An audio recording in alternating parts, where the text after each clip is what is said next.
Hello everybody, my name is Nemo and welcome back to the tier list. Last video, tier 1. Are you guys excited? Because I am. We're gonna find out what the best decks in the metagame are. And there's gonna be a few surprises, unless of course you've been paying well enough attention that you remember which decks are still in there. But if you haven't done that, then you may be surprised by some of my picks for the tier 1. And the surprise decks are the lowest in tier 1, so we'll be talking about those first, I guess. So the first deck in, actually the last deck in tier 1, is in the worst deck of tier 1, but still a whole lot better in tier 3, is going to be Collective Might. Yup, Collective Might is tier 1. Ladies and gentlemen, how is it that Collective Might is tier 1? A big, stompy kind of deck with only 2 removal spells is tier 1? What? Have I totally lost my mind? No, I totally haven't. I was very, very confused and surprised and happy about this deck when I first made my deck build and found out that, holy crap, this deck is amazing. Very fun. Like, having a good stompy deck is just fun. Like, I know there's white in it too, but I still consider this a mainly green deck. So I like having a green deck that does work. But, you know, the token strategy is of course bad with this deck, because you need like cards like this that don't do anything if you don't have tokens, and you need tokens like this that don't do anything if you don't have cards like this. So, inconsistency, that's bad. You don't want to be inconsistent. Especially not. A tier 1 deck isn't gonna be inconsistent. You want a consistent deck. This deck, the way I've built it, is very, very consistent, and thus it's very, very good. Even though it lacks removal. Because this deck can just overwhelm your opponent with sheer, just really powerful creatures that do a lot of work for you, and are just better in numbers, I guess, but you don't need numbers to make the creatures good. Like, all these creatures I packed are good without having other stuff, and there are a few exceptions because this deck does rely on just having a lot of dudes out, and the exceptions are, I added 2 of the Scion of the Wild because they're really good, but again, not a third one because of it's an exception to the rule that you want a card that's good on its own. This card isn't definitely not good on its own. It's a 1/1 for 3 mana on its own, so you definitely don't want that. And the flavor text says it has 100,000 extinctions to avenge. Well, hopefully it doesn't, because if it does have 100,000 extinctions to avenge, that means your other guys are dead, and then it's a 1/1 and doesn't do much. So hopefully he isn't avenging anything and is just being a bomb. But usually that's the case. I mean, you've got Midnight Haunting, you've got a Fist of the Ironwood. A Fist of the Ironwood is another amazing card with Scion of the Wild, because you can give it trample, and that's something that a card like this would be missing. Is that even in the perfect world where it is being big, they can still just jump block it. Well, not if you have Fist of the Ironwood. And other than that, you'll have plenty more stuff for the opponent to worry about rather than just the Scion of the Wild. And this deck is still powerful even when they do play mass removal on your dudes, because your guys are just so powerful on their own. You've got stuff like the Hero of Bladehold, without the word there, who just repopulate your entire side if need be. There's really good stuff. You can go late game with cards like Juniper Order Ranger and still be really powerful. That's why that's why Marshall's Anthem is amazing, because it gets back your dudes. But even then, like, Marshall's Anthem is one of the weaker decks a lot of times, because I'm not usually playing it for 6 mana, because the game is usually over by turn 6.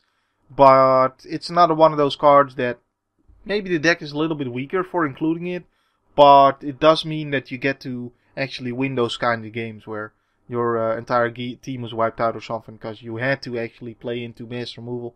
Like, there are situations, of course, you never want to play into mass removal, but with a deck with only 2 removal spells, maybe you'll get into situations where you have to. play a lot of dudes, and then if they remove all your dudes, then you could be in trouble. And Marshall's Anthem makes you still able to win those kind of games by getting back your best stuff. Tolsimir Wolf's Blood is also a huge 6-cost guy, but it's basically another copy of Wildleaf Leash when it comes to that, because it buffs your side.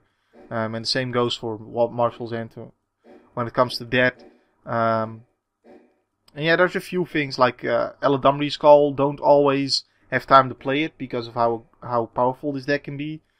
Sometimes, like, I have a 2-drop, a 3-drop, a 4-drop, and I want to just be laying dudes, and I don't get time to Eladamri's Skull. But in other situations, sometimes, like, they drop Panoptic Mirror, and you play Eladamri's Skull to get Kozali Pride Mage, or other situations, you don't have your third land or something, and you play it to get Civic Wayfinder. So this deck does have, like, inherently you would expect this deck to be weak against mass removal. But due to the powerhouse that it is, you don't always have to play all of your dudes to represent lethal. Because sometimes you just... like, there are cards that already make it so extremely powerful. Like, just Hero of Blade on his own is amazing already. Another thing, like, this thing is great against Rakdos, or any other type of discard. I rarely get to use it, because people are aware that it exists and don't want to discard it. Discard me when I'm playing this deck, but hey, that's another, like, that's a bonus only. If they're not discarding me, I'm happy, Juniper Order Ranger is really good, actually. He can win those slow, dirty games that may otherwise be unwinnable if you don't play him. And he's just a big threat on his own. Like, you play one creature or one spell after him, and he's already pretty big. With the +1/+1 counter going to your other creature too, that is basically good enough for 5 mana. And then anything other than that, like anything more than that, is going to be just ridiculous. Like playing with Midnight Haunting after him is pretty good. So yeah, there are some cards that may be a little slower than and aren't always needed, and those 3 are definitely those kind of cards. So what you could do is like add Scion of the Wild, and I guess 2 Loxodon Hierarchs if you want to, and take out Tolsimir Wolfblood, Marshall's Anthem, and as well Eladamri's Skull, and that makes this deck more aggressive because you're not running those slower cards. But I don't think it necessarily makes the deck better, because like you want to be able to deal with multiple situations, and those cards are able to deal with more types of situations, and usually don't need a life gain from the Loxodon Hierarchs anyway. So one-offs, basically. One-offs is the name of the game there. What did I forget to take out? Another Scion of the Wild. Yep, there it is. Let's take out the glowing one.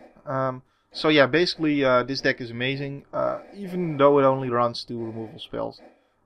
Because just the sheer amount of power you can put on the board and ridiculousness. If you don't believe me, then just go watch some of the gameplay with this deck. I probably will add some annotations here on the screen where you can go check those out. And if you check those out, you'll be surprised, if you don't believe me, that this deck is just really good. And I was certainly surprised by how powerful this deck can be. So yeah, mid-range deck, but a really good mid-range deck. And 2 overruns are pretty good. Like, that's the only thing. Like, if there was one more overrun and a little bit more removal, then this deck would actually just be bonkers. But it's already really great. Like, all of these tier 1 decks are amazing, because like the tier 2 decks are already like those are powerful enough. Those are like already that I go like, wow, I like these decks. And the tier 1 decks are just like decks that are like, wow, these are good. But wait a second, they're even better than just, wow, they're good.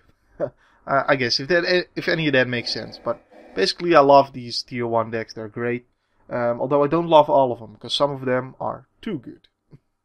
We'll see those though. So yeah, great deck, Collective Might. Moving on. The next deck, it may also be a little bit of a surprise for you if you haven't seen my deck build on it yet. Aura Servants. So Aura Servants, I'm now running with a little bit blue in it. So let's just start the story from the start, I guess. I made the deck. I made the deck build for this deck, and I was ready to upload it. And then I thought, so what's the main problem this deck has? Like I was talking about that in the video actually, and during the video I realized, like, wait a second. I was talking about how a lot of the very powerful cards require double white to be played. Imperial Armor, Flicker Wisp, Guardian Seraph, even this thing, Sigil of the Empty Throne, the Board Wipes, Winds of Wrath, and the Sun Titans require double white. And then there were some cards that require double blue. Followed Footsteps and Mind Control. And I was like, well, I was like, wait a second, what if I just make it one color? And once you realize that, it's easy, because if you have to choose between white or blue in this deck, you gotta choose white, because the powerhouse cards, the ones that make this deck work, Daybreak Coronet, Imperial Armor, the ones that give your guys bonuses, like buffs, make them more powerful, are the white cards. All the blue cards are basically utility in this deck, because they're like hexproof unblockable guys, or draw cards, and other hexproof stuff, and more draw cards, and win really late game with stuff like Follow Footsteps or Mind Control. But basically all of the powerhouse cards, all of the cards that really make your guys bigger, those are white. So if you have to choose between making it a white deck or a blue deck, it's got to be a white deck. And once I realized that, like, I played the mono white deck, and it was actually just amazing, because that's what an Aura deck is missing, is consistency. That's why Aura decks struggle sometimes, because you all know that if an Aura deck gets its way, gets all the cards it needs, it can just be impossible to win against, because it's just so incredibly powerful.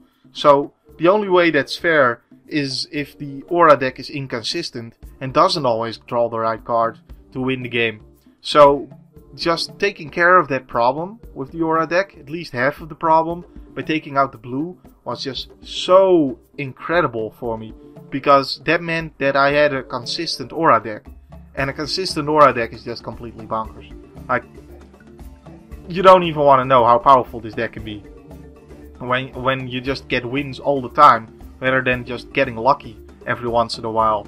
And that actually made me like the deck too, because it was no longer a luck-based deck. It was actually a deck that was consistent and pretty much an even power level in pretty much all the games, because it kept drawing pretty much the same stuff. And at that, it was a really powerful deck as well. So really great stuff. Now, I did make a small change. I added a little bit more blue, and eventually I do think this is the best way to go, because you get some hexproof, and sometimes the hexproof you do need, like against some decks you just need to have some hexproof going. Against mainly blue control decks, it can be annoying to not have the hexproof. Like, the indestructibility works against all the decks with normal removal, doesn't work against blue decks. So to be able to beat Dream Puppets and Crosswinds consistently, you need some hexproof, and that's why I added. And plus, the main reason to add a little bit blue is Geist the Saint Draft is just the most amazing card ever. Like, people use this card in Pro Tours, that's how good it is, and it's just insane. Just be happy there's only one in the deck, because this deck would be insufferable with multiples of those. And every other card basically is like, if I add Geist the Saint Draft, I get pretty much like 6 islands in the deck anyway, so I might as well add some more blue cards that are pretty good. Because, 6 islands is the minimum, I think, if you add at least one blue card. So that means I just looked at what are the best blue cards to add, and I added those. And that's Il Umbra, because this is a Flash Totem Armor is great. And then it's like, this thing, because it can give my guys unblockable. this thing because it can screw people over. It never feels amazing when you're the one playing it, but if you're the opponent against this, like it can really shut down your game plan, and you'll never know. You'll never know when this screws over the opponent, but trust me, it will screw over the opponent. And the reason you'll never know is because you can't look in their hand and see like, oh, they can't play that card now, and that means that Grand Arbiter is screwing them over. Haha. No, you won't know this. You won't notice this during the game. But if you're the guy playing against Grand Arbiter, trust me, you'll notice it then. Like, oh shit, I can't play this card which I wanted to cast. You know? So it's a pretty good card when it comes to that. And other than that, like an extra 6-drop, Sovereigns of Lost Alara is just amazing. And just a really good card to add. And but that's basically it. So I filled up the other 2 spots with Invisible Stalkers, and I'm happy. I mean, 2 of them, you may be like, wow, why would you only run 2 Invisible Stalkers? Well, because the deck doesn't need Invisible Stalkers to be amazing. And if you draw 2 Invisible Stalkers, that means you're not drawing an aura that turn that you could use to make your Invisible Stalker amazing. So only running 2 of them pretty much ensures you won't draw 2 of them. And that means that if you only have 1 of them, then it's really good, because you can then use the auras in your deck to make it really powerful. Whereas if you draw 2 of them, then that makes its value lesser because of not having something to make him big, you know. Because it's definitely a card that relies on the rest of your deck being awesome to make this a shining star in the deck. So basically, yeah, 2 is a good number for Invisible Stalkers. And yeah, I know there's gonna be people who are like, what? Are you crazy? Only 2 Invisible Stalkers? You know what? Let them talk. Let them think. I know that this deck is amazing this way. So, you know, and I bet if they try this deck this way, they'll be convinced too. At least if they play enough games with it. To see that, hey man, this deck is pretty much always winning. What the hell? And Sigil of the Empty Throne is again same kind of story as with Collective Might, with those 3 cards I was mentioning. This is another one of those cards that makes the late game slowish type of games actually work out in your favor, because you get insane value out of a card like this. Whereas in the faster games, it may not be an amazing drop, but it hardly ever hurts you to have it. So that's why it's in there. And yeah, other than that, like one-sided removal is ridiculous. And Sun Titan is ridiculous with Flicker Wisp. Actually, I think Flicker Wisp is pretty much my favorite card. Not because it's amazing or anything, although it is. But, I mean, not because it's the best card in the deck, but just because I like being tricky. And this is like right up my alley, being tricky and stuff. And it's just way better than you would think it is. If you've never played with Flicker Wisp because you're like, I don't get why it would be good, then try him, and you'll see there are a lot of situations where you're like, wait a second, if I now play Flicker Wisp, then that and that and that happens, and oh my, wow, that's actually, wait a second, what? What? I can do that? What? Yeah. One of those situations, for instance, the opponent plays a Hydra, and you're like, oh, well, I'll Flicker Wisp it, it'll come back with 0 counters on it, and go to the graveyard. Another one of those situations is like, you've got a Flicker Wisp in your graveyard, oh well, I'll play Sun Titan, I'll get my Flicker Wisp back, and Flicker Wisp will target my Sun Titan, and now Sun Titan will get back another free drop, such as Geist's Entrap, and all of a sudden, I got a free 1 flyer, a Geist, and a Sun Titan for 6 mana. Yeah. Ridiculous stuff can happen with that. And like, Nomad Mythmaker is another ridiculous card. Pariah is insane with indestructibility, because there are a lot of decks that actually can't deal with that. And you just win. And another, like, this deck has a lot of those kinds of combos where all of a sudden they're like, wait a second, how do I even deal with, oh, I guess you won, huh?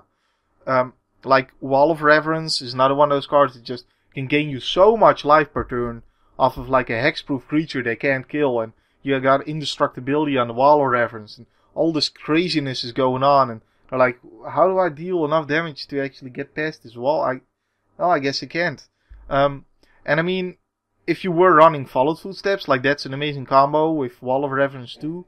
But you know, there's so many good combos here, and like Guardian Seraph can shut down your opponent's team, and you know, Imperial Armor can come down turn 3. And if you've got like a Core Spear Dancer, you'll draw a card off of playing the Imperial Armor, and you're pretty much still sitting there with 6 or 7 cards in hand. And that means you're attacking them for 9 damage with the Core Spear Dancer turn 3. What? Like, that's ridiculous. So yeah, and Daybreak, and the life gain. Again, you know, consistent ways to gain some life back against aggro decks. Very good for some of these decks, because like that would be the one way they could still kill you. If you've got a deck where if you go late you're bound to win because your cards are just so much better. Like, the only way for any other deck to deal with that is to try and race you and kill you before that happens. And then you've got cards like Wall of Reverence that gains you insane amounts of life. And I mean, just Daybreak Coronet and Lifelink. And you're like, well, I guess that option is also not an option for you. And yeah, you just win that game. I mean, that takes away the one option that a lot of decks have to deal with this deck, is by killing it before it can go nuts. And if you got Lifelink going, that's not gonna happen. So, really good stuff, and really good deck. Really just amazing deck. Man, this deck is great. And the reason I'm not running Followed Footsteps or Mind Control is because, well, let me just show you what happens when I put in a Mind Control and take out Infiltrator's Mage Mark, for instance. Did you notice? I'm running 7 islands all of a sudden. So putting that back in and taking out the Mind Control, back at 6. So that's the reason. That is the reason I'm not running my double blue spells. And also, you know, not only does it give me more islands, it also means I have to actually have those islands to be able to play the spells, and they are certainly not needed for winning this game, because, well, you're playing an aura deck and your creatures are going to be amazing, so you don't need to actually steal creatures from your opponent, or like copy creatures or something. Even though it's amazing and can be really powerful, you don't need those cards to be able to win. So, that's it. That's the story, and I'm sticking to it. That is Aura Servants, and we'll be moving on to the next deck after I take a sip of my drink here. The next deck is pretty self-explanatory. Peacekeepers. Just an overall really great deck, because it's aggressive and it has ways of dealing with pretty much anything, and it's also, you know, so aggressive that it can kill a lot of decks before they can actually do something. So it works both ways. Like, it's a great control deck at times because of removal, like Journey to Nowhere and Oblivion Ring being just really good removal. And at times, you know, you're so aggressive right out of the gates that they can't really handle it. And you've got, even if they can handle it, you've still got cards like Geist and Captain of the Watch, which can just restore your board presence after a board wipe or something stupid like that. And a Flicker Wisp, of course, being a great card. I've already talked about that. In Aura Servants, it's a little bit less amazing in this deck, and but it's still amazing. I just love Flicker Wisp. It's a 3/1 flyer for free. Like, how is that bad? Even when his ability doesn't do anything. And when his ability does do something, he's just ridiculous. And I'm not running Sun Titan because I've only got one Flicker Wisp in the deck. And just looking at the number of permanents, this thing wouldn't really be worth getting back with Sun Titan. This thing would, definitely. This thing would, but they don't often kill it. They don't often get rid of an enchantment. Like, all of these aren't really worth getting back with Sun Titan. Fiend Hunter, I guess, but like, there's a lot of stuff that you don't really need to get back with Sun Titan, compared at least to Aura Servant. So it's a little bit less amazing in this deck, but it's still an amazing card. I would gladly run it if I didn't already have two Captain of the Watches, which I think are better in this deck. So yeah, basically, yeah, just a really powerful deck. I mean, what else do I need to tell you about it? I think it's pretty obvious. One card you may be surprised I'm running is Safe Passage. Instead of running another Guardian's Pledge. I don't often see people play Safe Passage. I think I might just be the only one who plays it. But one-sided fog effects are actually just amazing. I had a lot of fun playing with those kind of effects in Wielding Steel, and it's just great in this deck. And like, there's Platinum Angel in this art, so wow. I like cards with Platinum Angel on it. One of my favorite cards ever. But yeah, Safe Passage, a one-sided fog effect is insane. You get to block like an idiot and profit. So, just really good stuff. And it works amazing against, of course, Born of Flame if they try to kill your dudes. It's a little bit more reliable than Guardian's Pledge when it comes to saving your guys against burn or stuff like that. But, of course, Guardian's Pledge is more of a blowout card. Because you can just win a game off this easily by hitting them for a lot of damage. So, I don't know. I mean, this gives me more options. And gives me more situations that this deck can win against because I'm running the card. And that's also why Intrepid Hero is in there, even though it's not the most powerful card to be playing at 3 mana. It can get me out of some situations that I would otherwise be unable to win. And in these tier 1 decks, sometimes that's just the better option because you're already playing such an amazing deck that you gotta think of like what are the weaknesses of the deck rather than only playing to its strength because you're probably gonna win anyway. And I'm running 61 cards by the way because there's a little bit too much land in this deck. This is one of the very few decks I do that with, actually one or two. But in a lot of decks, I don't see the point of doing it because you've got they're either control decks and you want as much land as possible, or you've got the Terramorphic Expanses or the Evolving Wilds, and you can just adjust your land count with that. But in this deck, it makes sense to add a 61st card, just to because 25 land is a little bit much for an aggressive deck, and this is still an aggressive deck. Another thing is Odric is bugged. I've seen people actually be able to use him correctly, but since the first patch, and for Xbox users that will be since the expansion, but for us Steam users and I think iPad and PlayStation as well, we got the patch before the expansion came out, but ever since that came out, I've been unable to actually make use of Odric correctly. The only thing I've been able to do with him is just make your opponent skip blocking. And I think that's his main purpose anyway, so I still run him. But it's a little bit annoying at times that you're not able to make them block you with a certain card. But hey, I mean, he's still amazing if they can block it. But besides, it's a 3/4 first striker. That's really good actually. So, then there's like Oblivion Ring. Is obviously amazing removal. The only time I'm not happy playing Oblivion Ring is on Panoptic Mirror, because it's my only answer against Panoptic Mirror with this deck. But it's not much of an answer, because, they can just play Disperse, and, they can play Disperse on my end step, on my Oblivion Ring that's holding their Panoptic Mirror, and then all of a sudden their Panoptic Mirror comes back, and they get to untap with Panoptic Mirror and go infinite. That's the only time I'm not happy with Oblivion Ring is when that happens. Because with any other kind of removal for Panoptic Mirror, it's just gone. But with this thing, they can still get it back later on and still go infinite anyway. But, that's like the only thing. Other than that, it's an insane card. So, you definitely want to run it. And, of course, they can destroy it and get back their dude, but for how powerful the card is, I'm okay with that. And this deck is just really good, just a really good deck. Something you can consider is switching the pacifisms in there instead of the Fiend Hunters. Against some decks at least, pacifism is better as removal, especially against like Born of Flame or Obedient Dead, stuff like that with a lot of removal.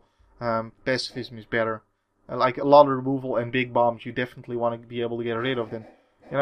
Fiend Hunter doesn't always do the trick, but normally against most decks, he's amazing. The Fiend Hunter is amazing enough. But yeah, that's pretty much the deck. And pretty much the only deck that really consistently beats this deck is Obedient Dead. Unfortunately, I was up against that in the tournament when I was playing this deck and lost. But other than that, this deck is amazing. I've gone on really big win streaks with this deck. I've gone on a 22 game win streak with this deck before. So that's pretty nuts. Just great deck. Tier 1 definitely. So moving on. Sorry to interrupt myself out of nowhere there, but this video is now at 30 minutes in length, and there's still 30 more minutes to go for the rest of the tier 1 decks. So I think I'm gonna split this into 2 parts. And I've been working on this since like 4 o'clock in the afternoon, and it's now like 11. So it's gonna take me a while to finish this up still. And I want to get this video out there today, and I'm probably gonna be working on the other half of it throughout the night, and probably still uploading that as well on today, or at least tonight. But I want to get this video out there so you guys can see it and don't have to wait for it. And this way it's like a win-win condition. A win-win condition? What? A win-win situation. I get to take a little bit of a break while it's uploading and while it's exporting and uploading. And I get to keep on working on it while you guys get to see the first 3 of the tier 1 decks. So while I'm interrupting myself here anyway, this gives me a nice opportunity to talk about something that's been bugging a few of you. Is that Sepulchral Strength is in tier 2 for me. So first of all, I think most people will find some, like, I'm pretty sure that you'll agree with me on at least 1 or 2 of the other tier 1 decks I just mentioned being better than Sepulchral Strength, but I'm sure there's going to be at least one surprise, and not in the least Collective Might being in tier 1, where Sepulchral Strength is not in tier 1. I definitely see a lot of people playing Sepulchral Strength, so I know that it's a very popular deck. And the thing about Sepulchral Strength is that this deck doesn't really have bad stuff. Like, it doesn't really have bad cards. For instance, I'm not even running Abyssal Gatekeeper, which is an amazing card, just because other cards in this deck are also amazing. There's a lot of stuff here that can really screw people over. Like Golgari Germination in the right build can be insane. A lot of this stuff, like, I'm not even running one of the Yavimaya Elders, because that's how many good cards there are in this deck. So basically what I'm saying is, there aren't really bad cards in the deck. Like, every card is actually good. Like Peleka Worm, for instance, is good. I'm running those in Ancient Wild, so of course they're good. But the point about it is that there also aren't really standout cards from the rest of them. They're all really good, but there's no like super amazing card. The closest I think is like Consuming Vapors, because this card is just unfair. But other than that, I don't know. Like, this deck can be a little bit slow, and I think that means that the worst build of Sepulchral Strength is still pretty close to the best build of Sepulchral Strength. Whereas for something like Collective Might, the worst build of Collective Might is like really, really bad, and the best build of Collective Might is amazing. So I think there's a lot of variance here, and I guess that's part of it. But the other part of it is that I don't really think that Sepulchral Strength is overestimated. In fact, I agree that it's an amazing deck. But I do think the other decks, at least the ones I placed in tier 1, are frequently underestimated. So that's the main thing. Is not so much that this thing is overestimated. The other decks are better than people generally think, and I see them, not being played as much as they should be, and definitely not played in the correct builds. Like, for instance, my Aura Servants build is pretty unique. Not a lot of people are playing it, and the people who are playing it usually got the ID from me, or from the forums, from someone telling them about the ID because he's seen a video from me. Yes, I saw that, Fred. And the same like with Collective Might, I don't see anybody playing it. like I am, unless it's someone who knows me and has seen my build. So, you know, I think a lot of those decks are probably very underrated and more powerful than many people think, and that's why those decks are better than Sepulchral Strength. Even though you may not lose to those decks a lot, and you definitely will be losing to Sepulchral Strength a lot. Sepulchral Strength is definitely in like at least in the top 5 of decks I'm losing against, because of, you know, how easy it is to make a good build with this deck, and that means that pretty much everybody who's playing this deck is playing a good build of it. So that's basically it. That's all I wanted to talk about.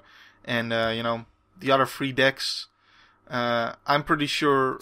Yeah, we can talk about this now, because the other 3 decks in Tier 1, everybody's gonna agree with me that those are in Tier 1, so you don't even have to worry about that. But I guess it's an interesting, you know, thing to compare Sepulchral Strength with the with Aura Servants, Collective Might, and Peacekeepers.